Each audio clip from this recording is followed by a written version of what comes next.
Welcome to the Rhythm Guitar course. My name is Dave Hill. This is the second class in rhythm guitar. Thank you for tuning in. Okay, let's get down to business and review what we covered last lesson, and then we'll introduce some new stuff today. So put on your thinking caps again, and let's continue here. Okay, so if you recall from our last lesson, we learned the basic open string chords that so many of our future chords are going to be built off of. So I'm going to just spend a little bit of time reviewing those. Okay? So we have the C shape that involves 5 strings. I'm not using the low E string here, but just from the 5th string above. Then after that we had the A shape that involved also 5 strings. Or you could play all the way down to the bottom and involve the low E. Well, that's the A form. You have the big G shape, and notice that you could have this note in or out of the chord, and it's good either way. And then we have the E form, and that's a great chord in the guitar because it's so low and resonant. And then the D form. Now let me explain something. These are all major chords, okay? Major triad chords. We're going to talk about other types of chords today, but those are going to be called a different name. Okay, but before we go on, I just want to clarify something here or talk about something. Notice the way that I wrote them out if you read them from left to right. C, A, G, E, D spells the name caged. Okay, that's the cage. We're going to talk about chords in the cage system. That means that the chords that are going to be built off of these forms in later lessons are going to be referred to as bar chords built off the cage system of open string chords. Okay? So the first chord in the cage system is the C shape, chord number 1. This is the second chord in the cage system. This is the third chord in the cage system, the 4th chord, and the 5th chord. You might not understand exactly what I'm talking about right now, but it's going to come up in later lessons when I talk about the cage system. Right now we're talking about open string chords, but just remember C, A, G, E, D, and that's going to help us out in other lessons. Okay, so that's the cage system of open string chords. Okay, so let's get up here. Look at my board if you could. Now we're going to talk about some rhythm and some other types of things before we get back to chords. I just want to talk about some concepts of strumming. Okay, now look over here and you'll see what I've written above these quarter notes right here. This represents a quarter note strum. It's simply 4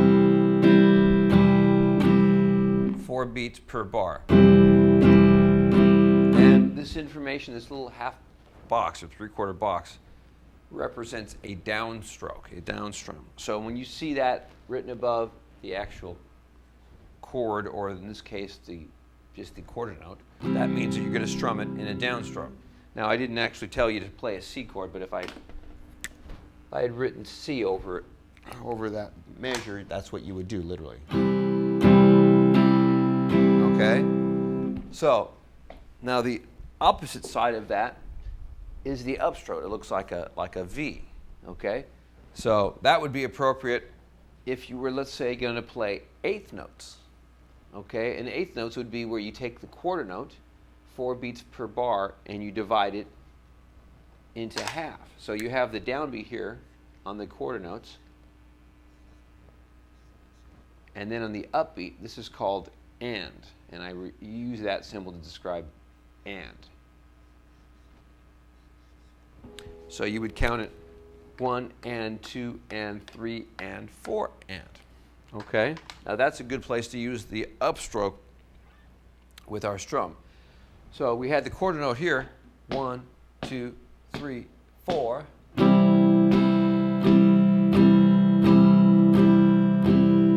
When we utilize the upstroke, we're simply playing the upstroke with our pick, and we're going 1 and 2 and 3 and 4. So notice now there's twice as many attacks in the bar because we're playing the 8th notes. And the reason they're called 8th notes is because 1, 2, 3, 4, 5, 6, 7, 8. There's 8 in a bar.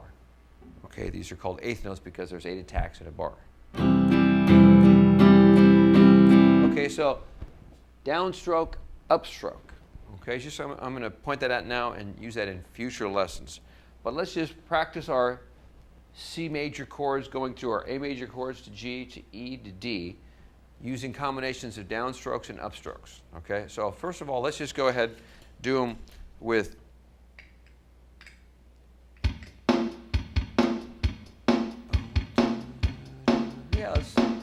let's do it like that. Okay, here we go. Let's just go downstrokes. C, 2, 1, 2, 3, 4.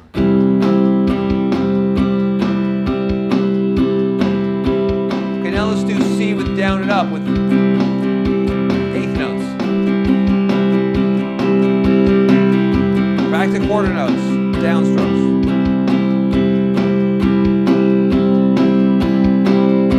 Now down and up.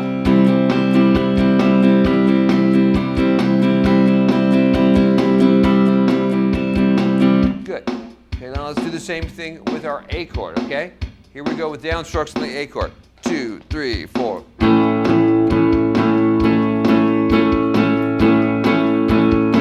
Okay, eighth notes with down and up.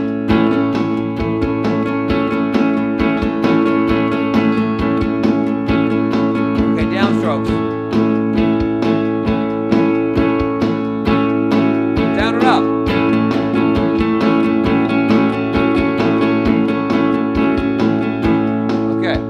Great. Let's go to the G chord. Let's start with the down and up stroke. So we'll go eighth notes, down and up. 1, 2, 3, 4. Let's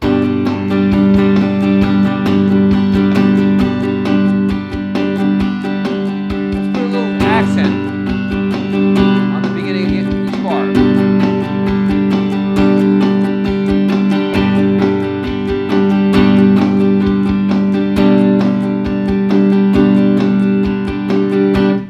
Excellent. Let's go to that E chord.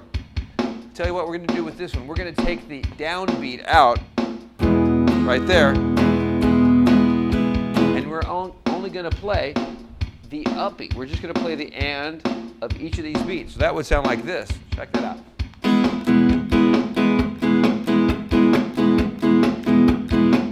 Right? That's going to be just the upbeats of each of the downbeats. So the upbeat of 1, 2, 3, and 4. Okay, so you can kind of act like you're going to hit the downbeat, but you don't hit it, and then you just come back with the upbeat. Okay, let's do that on the E chord. 1, 2, 3, 4.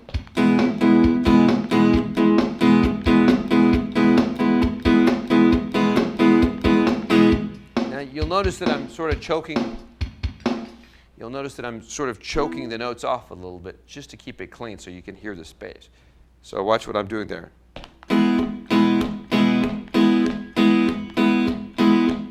How I'm achieving that is I'm resting my hand, the side of my hand, on the strings after I play the upstroke, so I mute it on the downstroke. So I go like this.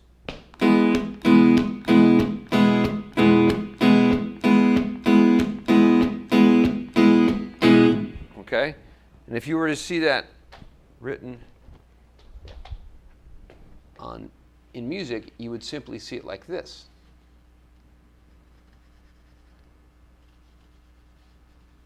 Let me just show you how that would look.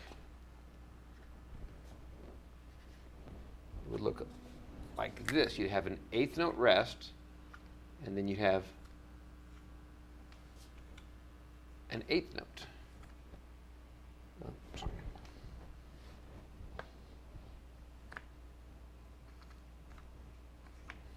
Okay, so now this is the space of the downbeat, and this is the upbeat that I'm playing.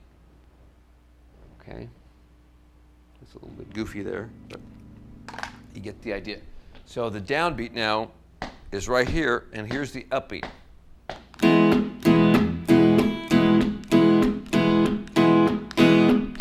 And I'm trying to make this rest happen by muting my strings here.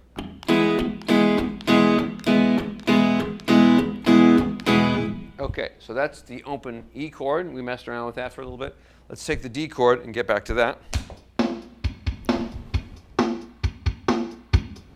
Okay. Let's go. Let's just do the downstroke again. Quarter notes. 1, 2, 3, 4.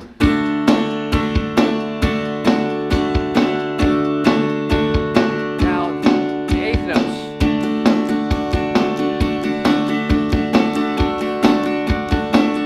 Let's do an accent. 1 and 3. 1, 2, 3.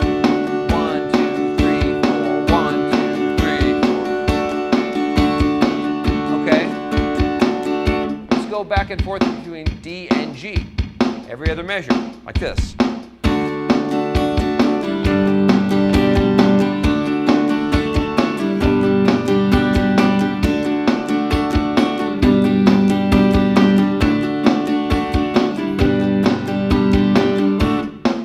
Okay. Okay, so.